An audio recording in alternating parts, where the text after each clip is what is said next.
진짜 나쁜 사람을 구분하는 4가지 대화 힌트. 우리는 살면서 수많은 사람들과 만나고 헤어집니다.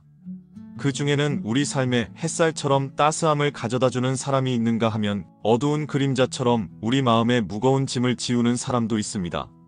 문제는 처음 만났을 때 누가 어떤 사람인지 바로 알아차리기 어렵다는 점입니다. 특히 겉으로는 친절하고 상냥해 보이는 사람이 시간이 지나면서 우리 삶에 독이 되기도 합니다. 어떻게 하면 이런 사람들을 일찍 알아볼 수 있을까요? 사실 사람의 진짜 모습은 말과 행동에 숨어 있습니다. 특히 대화 방식은 그 사람의 내면을 엿볼 수 있는 중요한 창문이죠. 대화를 조금만 깊이 나눠보면 그 사람이 정말 선한 마음을 가졌는지 아니면 겉모습만 친절한 척하는 건지 구분할 수 있습니다.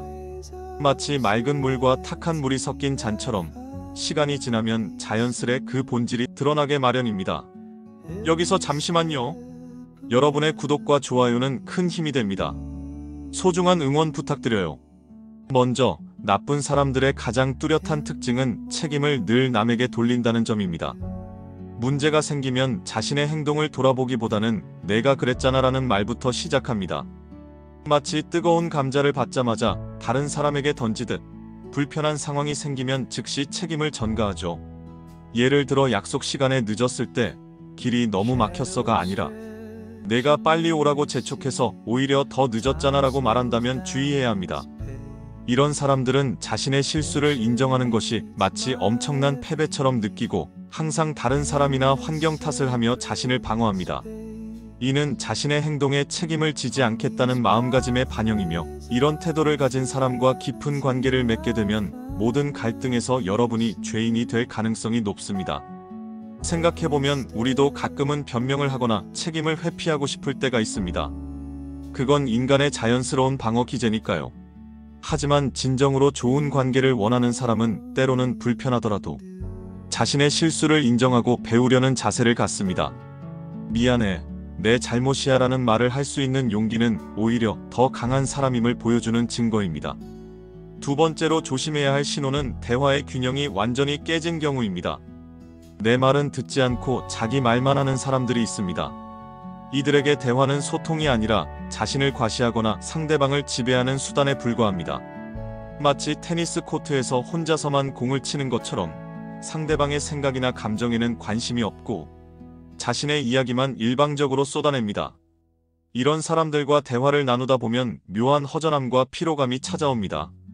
내 이야기를 할 때면 눈이 멀어지거나 스마트폰을 확인하고 자신의 차례가 되면 갑자기 활기를 찾는 모습을 발견할 수 있죠. 혹은 내 말을 잠시 들었다가도 곧바로 그거 말고 내 얘기 들어봐라며 주제를 가로채기도 합니다. 이런 태도는 상대방에 대한 존중이 부족하다는 신호입니다. 진정한 관심과 공감 없이는 건강한 관계가 형성될 수 없습니다. 좋은 대화란 주고받는 춤과 같습니다. 때로는 내가 리드하고 때로는 상대방을 따라가며 함께 만들어가는 것이죠. 한쪽만 계속 끌고 가는 춤은 결국 두 사람 모두를 지치게 만듭니다. 상대방의 말에 진심으로 귀 기울이고 자신의 생각만큼이나 상대방의 관점도 중요하게 여기는 사람이 진정한 관계의 파트너가 될 수 있습니다. 세 번째로 경계해야 할 점은 가시 돋친 농담을 자주 하는 경우입니다. 농담이야, 왜 그렇게 예민해? 라는 말 뒤에 숨겨진 독설은 사실 웃음이 아닌 교묘한 공격입니다. 이런 사람들은 표면적으로는 재미있는 이야기를 하는 것처럼 보이지만 그 속에는 상대방을 깎아내리거나 약점을 건드리는 내용이 숨어 있습니다. 예를 들어와, 오늘 옷 정말 특이하다. 누가 봐도 내 옷인 것 같아. 하라는 말은 겉으로는 농담처럼 들리지만 사실은 상대방의 스타일을 비웃는 것일 수 있습니다. 또는 여러 사람 앞에서 우리 친구는 항상 늦게 오는 것으로 유명하지. 오늘은 기적적으로 제 시간에 왔네. 라고 말하면서 웃음을 유도하는 것도 마찬가지입니다. 이런 장난은 시간이 지날수록 상대방의 자존감을 서서히 갉아먹는 독이 됩니다. 진정한 유머는 서로가 함께 웃을 수 있고 누구도 상처받지 않는 것입니다. 상대방을 존중하는 사람은 그 사람의 약점이나 콤플렉스를 농담거리로 삼지 않습니다. 오히려 서로 웃으며 더 가까워질 수 있는 유머를 나누죠. 만약 누군가의 농담이 계속해서 당신을 불편하게 만든다면 그것은 단순한 농담이 아닐 가능성이 높습니다. 마지막으로 가장 교묘하고 위험한 특징은 은근히 죄책감을 심어주는 행동입니다. 너 때문에 내가 이렇게 됐잖아라는 말은 가스라이팅의 시작일 수 있습니다. 이런 사람들은 자신의 감정이나 상황에 대한 책임을 상대방에게 떠넘기면서 마치 당신이 그들을 불행하게 만드는 원인인 것처럼 느끼게 합니다. 예를 들어 내가 나를 정말 사랑한다면 이럴 리가 없었을 텐데라거나 내가 이렇게 화를 내는 건 내가 계속 나를 실망시키기 때문이야 라는 식의 말은 상대방에게 부당한 죄책감을 심어줍니다. 이런 말들은 마치 보이지 않는 사슬처럼 당신을 올가매고 점점 자신감과 판단력을 잃게 만듭니다. 상대방의 행복과 감정이 전적으로 당신의 책임인 것처럼 느끼게 되면 결국 자신의 욕구와 경계를 무시한 채 상대방만을 위해 살게 될 위험이 있습니다. 건강한 관계에서는 각자가 자신의 감정과 행동에 책임을 집니다.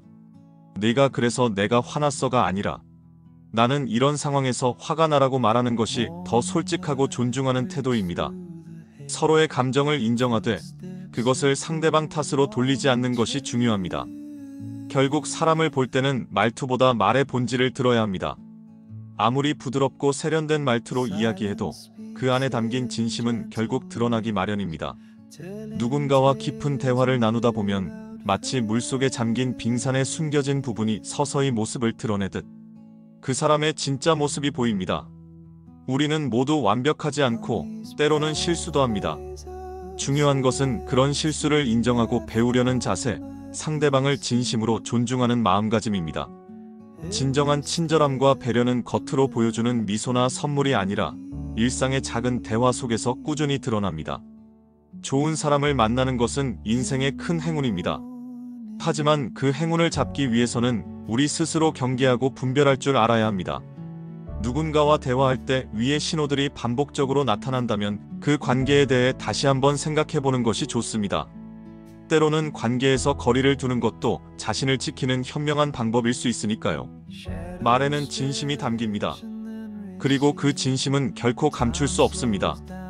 우리가 조금만 주의 깊게 듣고 살핀다면 누가 진정으로 우리를 위하는 사람인지, 누가 그저 자신의 이익만을 위해 우리를 이용하려는 사람인지 구분할 수 있을 것입니다. 그래서 대화는 단순한 말의 교환이 아니라 서로의 마음을 알아가는 소중한 여정이라고 할 수 있습니다. 그 여정에서 우리 모두가 진정한 마음을 나누는 관계를 만들어 갈 수 있기를 바랍니다.